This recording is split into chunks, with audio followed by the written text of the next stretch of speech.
Hello and welcome, friends. On the behalf of Usana's Foundation, I extend a very, very warm welcome to another series of Usana's Dialogues. 2020-26 has begun, and we are living in interesting times. It has begun with some very amusing, surprising, unexpected, and interesting developments. We saw that in the Western Hemisphere, President Trump and his forces captured Mr. Maduro, the president of Venezuela. At the same time, Iran is witnessing a major upheaval internally. After the 12-day war with Israel and the US, we thought that things are going to change, but unexpectedly, in that war, we did not see the internal uprising against the regime. And most of the people said that the people were rallied behind the flag and people did not revolt, so that experiment failed. But the whole thing, those assumptions have been belied. Those assumptions have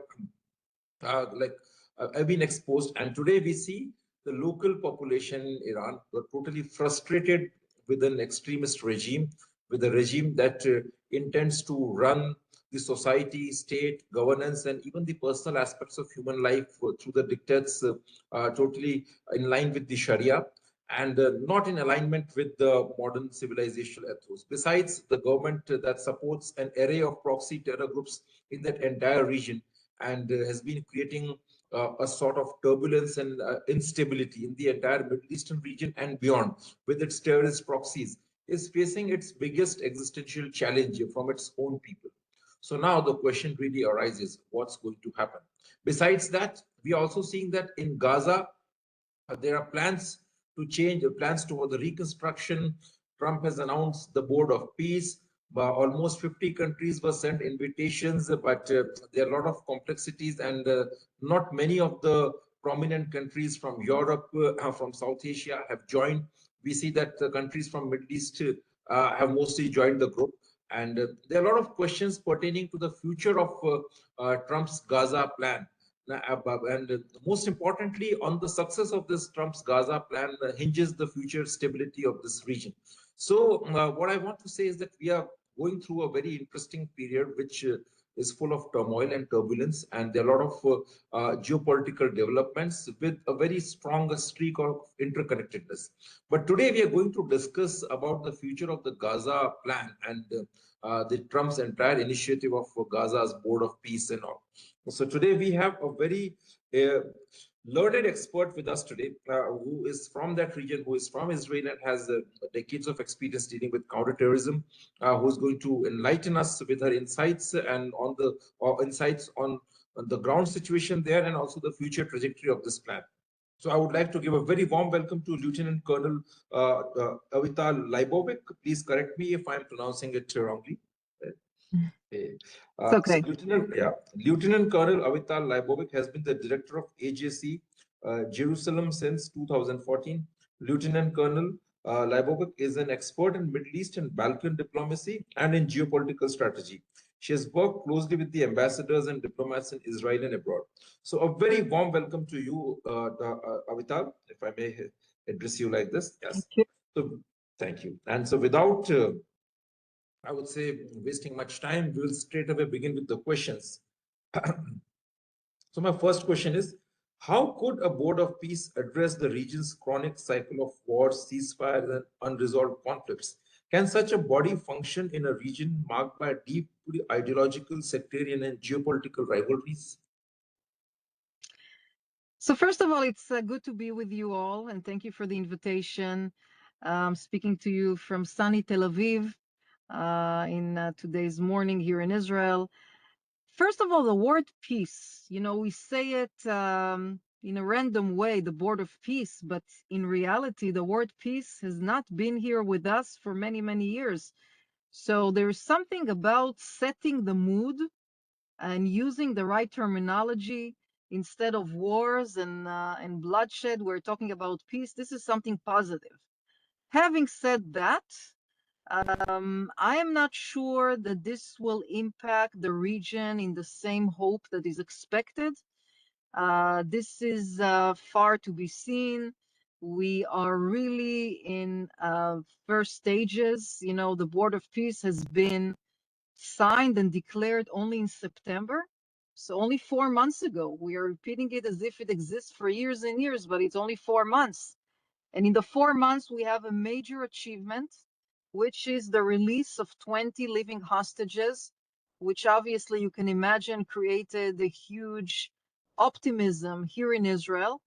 But there are still many questions untold, unexplained, especially if we are moving to the second phase. And the headlines today in Israel speak about one of these questions, and that is the Rafah crossing. The Rafah crossing is a border crossing from Gaza to Egypt. Practically, it's the lifeline for the Gaza people. And the question is, can Israel comply with opening the Rafah crossing from both sides, which means from Gaza to Egypt and from Egypt to Gaza? Although that most of the observations, the statements of the phase 2 did not happen. And that's a big question. The Israeli cabinet will be meeting tonight, discussing this issue among others. So to summarize your very complicated question in a short summary, I would say that it's premature to say whether future Gaza will impact the region, and that be if ever.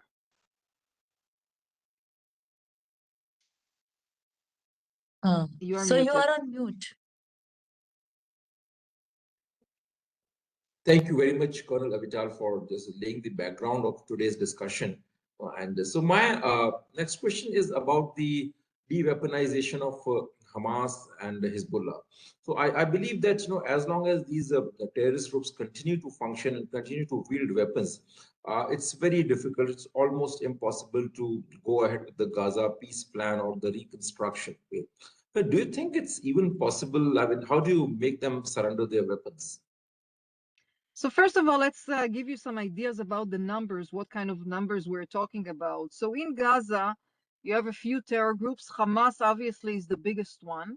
We're talking about 35,000 Hamas personnel. We're talking about 60,000 estimated of Kalashnikovs, light weapons. And of course, we're talking about miles and miles and miles of underground tunnels, which are used to conceal weapons and conceal terrorists. We're also talking about facilities for launching rockets as well as launchers. There have been some attempts last month to fire rockets at Israel from Gaza. And we're also talking about drone capabilities. Actually, there were a few factories to manufacture drones in Gaza. Obviously, Israel targeted these factories, but the know-how is there.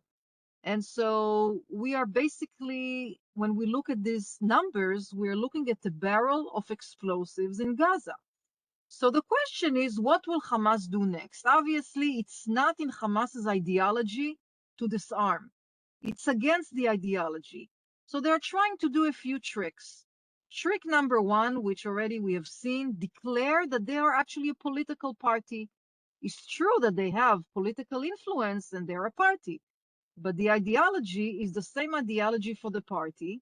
For example, annihilate Israel, and the ideology is the same ideology for Hamas military construction. So that's number one, the trick they will do. The second trick that I assume will take place is some sort of a presentation, a public presentation of giving away some of the ammunition. So I will not be surprised if they will do a PR ceremony in which they will show handing over of, you know what, even maybe 1,000 rifles. But as I told you, the estimation in Israel is they have 60,000. So in order to really disarm Hamas, because politically with a consensus, they will not do it. They will not do it with an agreement. The only way, unfortunately, and I'm saying really in an unfortunate way, the only way to disarm them is to go from one house to another, from one tunnel to another, boots on the ground, and really pick up and collect every single weapon, destroy the tunnels, destroy the launchers, destroy the rockets. Other than that, I don't really see any other option for disarming Hamas and other organizations like the Islamic Jihad. Thank you. Well, that looks like an extremely challenging and an arduous task. So, given the kind of indoctrination that they have and the ground realities that are obtained in Gaza. My another question is again regarding the future of this peace plan. So let's say, I mean, let's assume that that Israel and the other members of the Board of Peace, Trump's the Board of Peace. Let's say if they are able to de-weaponize Hamas and like even the other proxy terror groups to a reasonably fair degree. But even besides that, you have this huge population in Gaza, which is highly indoctrinated. And I've seen videos where even the small children, like of the age of 10 years, 12 years, 13 years, they're wielding weapons and they're full of hatred towards Israel. So is it even feasible, or is it going to work with that kind of population, which is highly indoctrinated? Are they going to accept this whole Trump's idea of the reconstruction of Gaza, making into some kind of a five-star city with big hotels and all? So is it even feasible or workable? First of all, again, I don't see any representative of any country in the world that will be willing to go boots on the ground and disarm Hamas. Now, you are raising the issue of incitement. This is a major problem. Not only that it's a major problem, it's everywhere you touch, you see the incitement. Hamas has, by the way, two main media outlets, except social media. They have a radio, it's called Al-Aqsa Radio. They have a TV station called Al-Aqsa TV. That's where they disseminate the incitement against Israel, but it's not enough. The education system, if you go to the Palestinian textbooks online, you can see interesting things. Number one, the last time that these textbooks have been so-called reformed was in 2021. But the reforms has nothing to do with removing incitement. On the contrary, whether it's on first grade or third grade or 12th grade or 11th grade, whether it's geography or literature or civic studies or math, the incitement is anywhere. And you know who's printing those textbooks? It's UNRWA. By the way, it's the same textbooks for the West Bank. Another issue is the summer camps. There is a grand factory cycle in Gaza in which kids go to summer camps by Hamas, orchestrated by Hamas, run by Hamas, sponsored by Hamas. And these summer camps train the kids how to fight the Israel.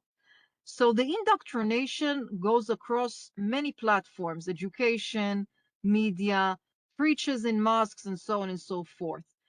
However, I'm an optimist, and I think that with the right management of Gaza, a change of this indoctrination could happen, but this will at least take one generation, between 1 to 2 generations, to make a significant change.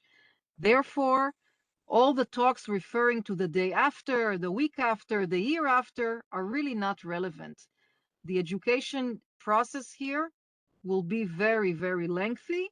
And until that will happen, unfortunately, we will need to face the outcome of these radicalization. Thank you.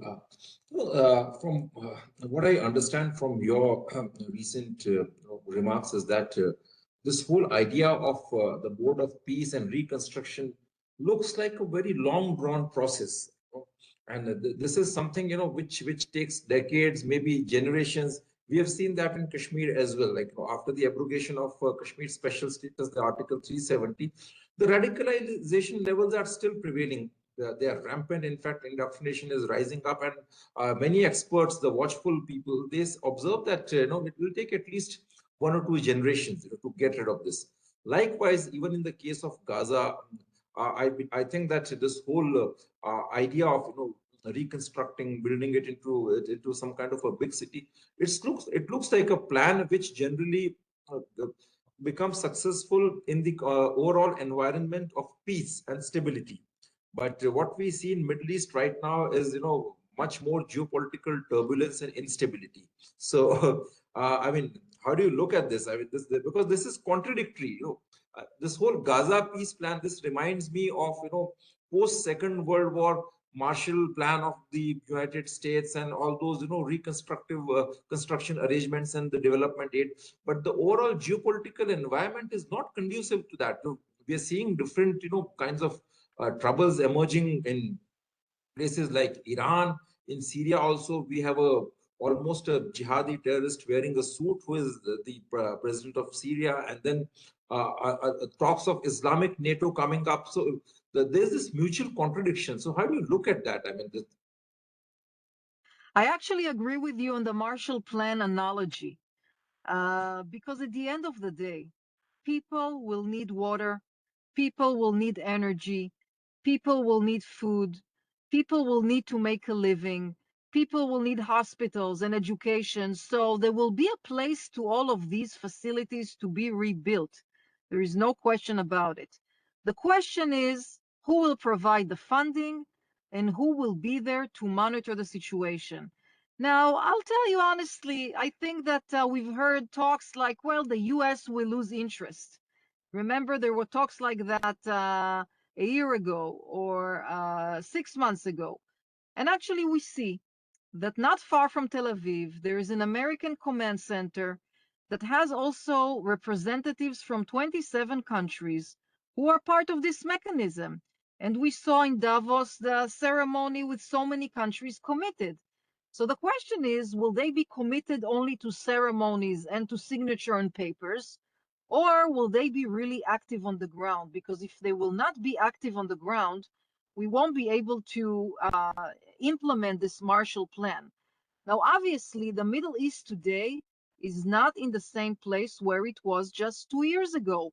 In the case of Iran, it's not in the same place as a month ago. So, of course, there are some serious changes. And the questions we need to ask, not only Israel, but not only the Middle East, but also Europe, for example, and Asia. Where do we want to see this Middle East going? Because the implication of a stable Middle East will be global. And the same implications will happen if it's not going to be a stable Middle East. So basically what I'm saying is it's an interest, a global interest to have a stable Middle East. Now, Syria is a fragmented country. There is a leader trying to manage the country. We are not blind to his background, and we're not blind to what's happening in recent months with different minorities, the Alawites, the Druze, the Kurds that we've seen just last week, butchering in the area of Khaleb. However, it is also an opportunity, not only an economic opportunity to rebuild Syria, which is still bleeding from a lengthy civilian war of 7 years between 2011 and 2018, but in addition to economic opportunity, it's also for us, for Israel, it's maybe an opportunity for more stable borders between our countries. So right now there are dialogues and discussions on some sort of a security arrangement between Israel and Syria. On the Lebanese side, as you know, Israel went to a ceasefire agreement in November. Hezbollah is tremendously weaker. They still have a force of 100,000 people. They still have weapons. They recently tried to smuggle again from the Syrian border to Lebanon different kinds of ammunition and weapons and rockets.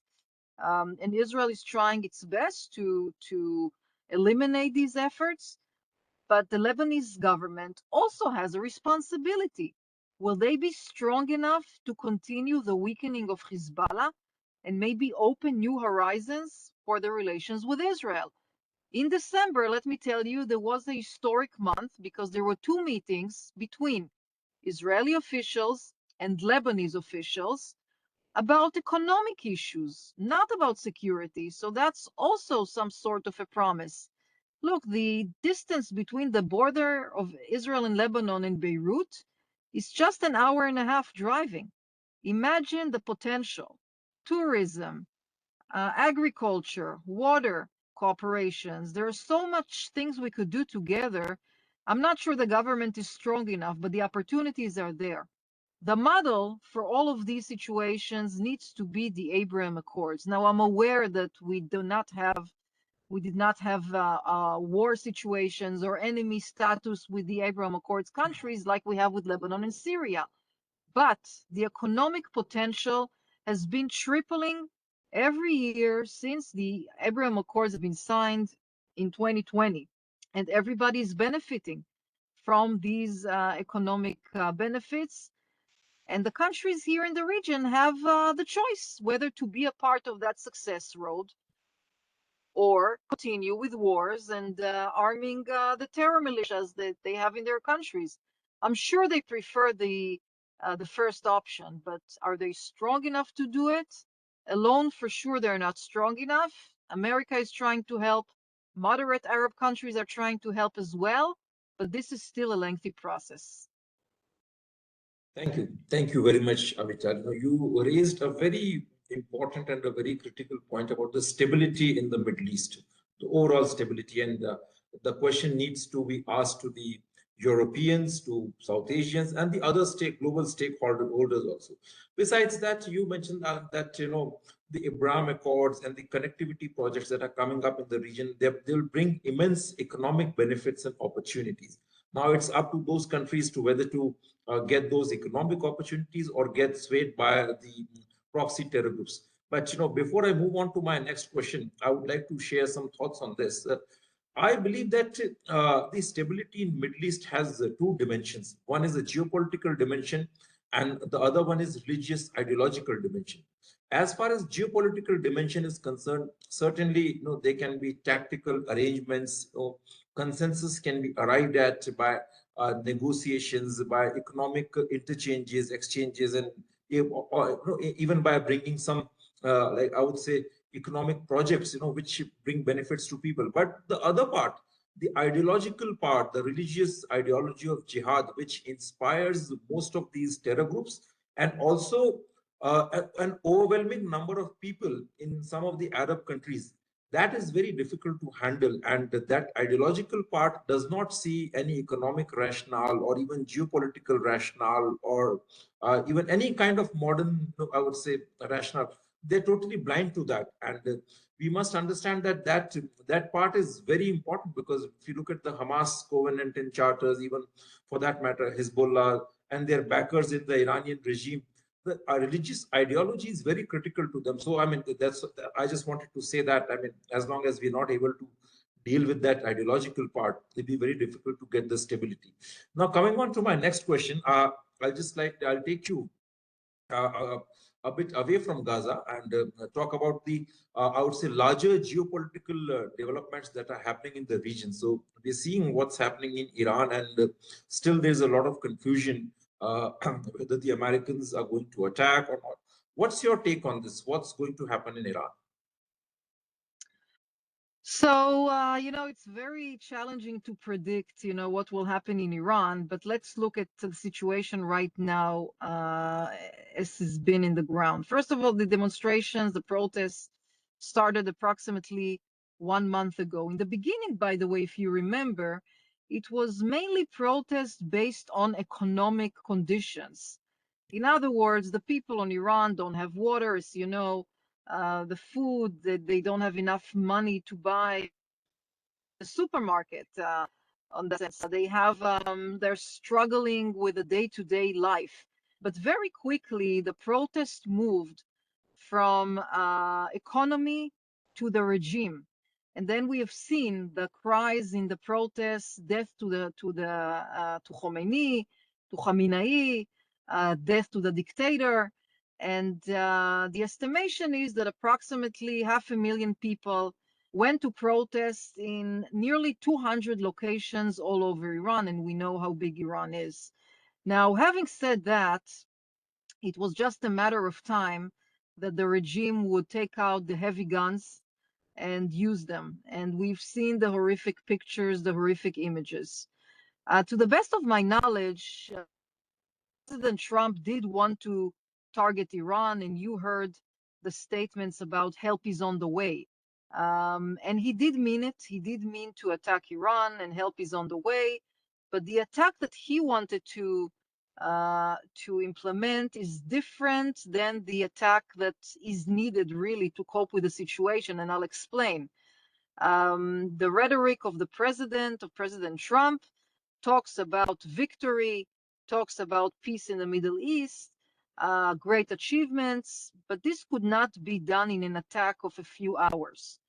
And this was the original intent. And that's why that attack has been delayed until the Americans are able to bring here to the region different assets, which they have brought. So in the area, in the Mediterranean, in Jordan, in Bahrain, you have different American assets, whether it's submarines or different vessels with different capabilities, which that should there be an attack, it will be different than the original attack planned, longer, of course, with more targets, with more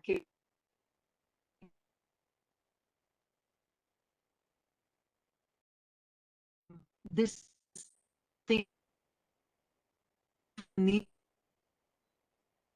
We've lost you. influence We've lost you, Iranian. Avital. There's some connection issue with your end. I'm here. I'm here.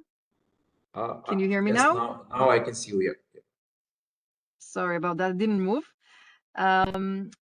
We need to keep in mind that we are talking about a huge and stable regime in Iran. The Basij are 500,000 people. The Revolutionary Guards are 150,000, plus there is an army. So to think that an attack could take down the regime immediately would, I think, be a little bit ambitious. What the American attack, should it take place, will probably do is encourage the Iranian general public to continue and go to the streets, and maybe even encourage defections from within these different organizations. But I don't expect that immediately after an attack, the regime will collapse immediately. I think it's a little bit too ambitious. But I will say that I don't think the situation in Iran will return to what it used to be, because the estimation is that around 20,000 people at least were murdered brutally. Others are still being killed. And I don't think the people of Iran will agree to suddenly go back at home and sit quietly. That's not gonna stop. The attack will maybe give more motivation to the people, and maybe to additional people from the Revolutionary Guards who don't like what they see, and they're willing to work from within. So I'm very optimistic, I have to say. Now let's see what the Iranians will do once the attack begins. Now, they have two options, right? One option is to attack, to retaliate to American bases in the region, in Jordan, in Bahrain, in Saudi, in Qatar. And the second option is also to retaliate to Israel. And I think they will be making a huge mistake, because why would they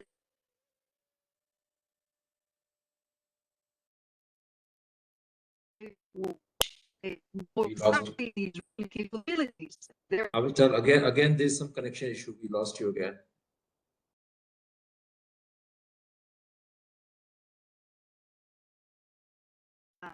Two options for now after the attack will take place. Yes, now it's better. One option is to hit American targets, and the other option is to hit Israel. I don't see any sense for Iran to attack Israel when they have seen in June the Israeli capabilities. It would be a huge mistake on their part, but Israel is ready. I can tell you that the alerts, all the bases, security apparatus, high alert level. But people are acting normally. People went today to work and school, and life is as usual here. Thank you. Do you expect any, I would say, backlash or maybe counteraction from Beijing and Moscow in case if the Americans attack Iran, or will it just be very symbolic gestures? I don't think we'll see any involvement. The Iranians have been publishing this morning that a few Chinese Galaxy vessels, aircrafts, have landed in Iran with different military cargo. The Iranians are having, but I don't see any active military involvement. You know, they can do cyber attacks, things like that, but I think Yeah. the capabilities that the US has are a lot more serious. But for all the spirit and determination of the Iranian protesters, what I'm really convinced about is that they certainly need a very strong external intervention from Americans and from Israelis, because over the last 2 decades they have risen up in protests a couple of times, and this regime has an unlimited capacity of unleashing brutalities and executing people, which they've already done. So I guess even common people, they are helpless in front of a state, and if the state is such a totalitarian, ideological and extremist state, it's very difficult for common people to protest beyond a certain limit. And the regime is absolutely shameless about even using tanks on the people.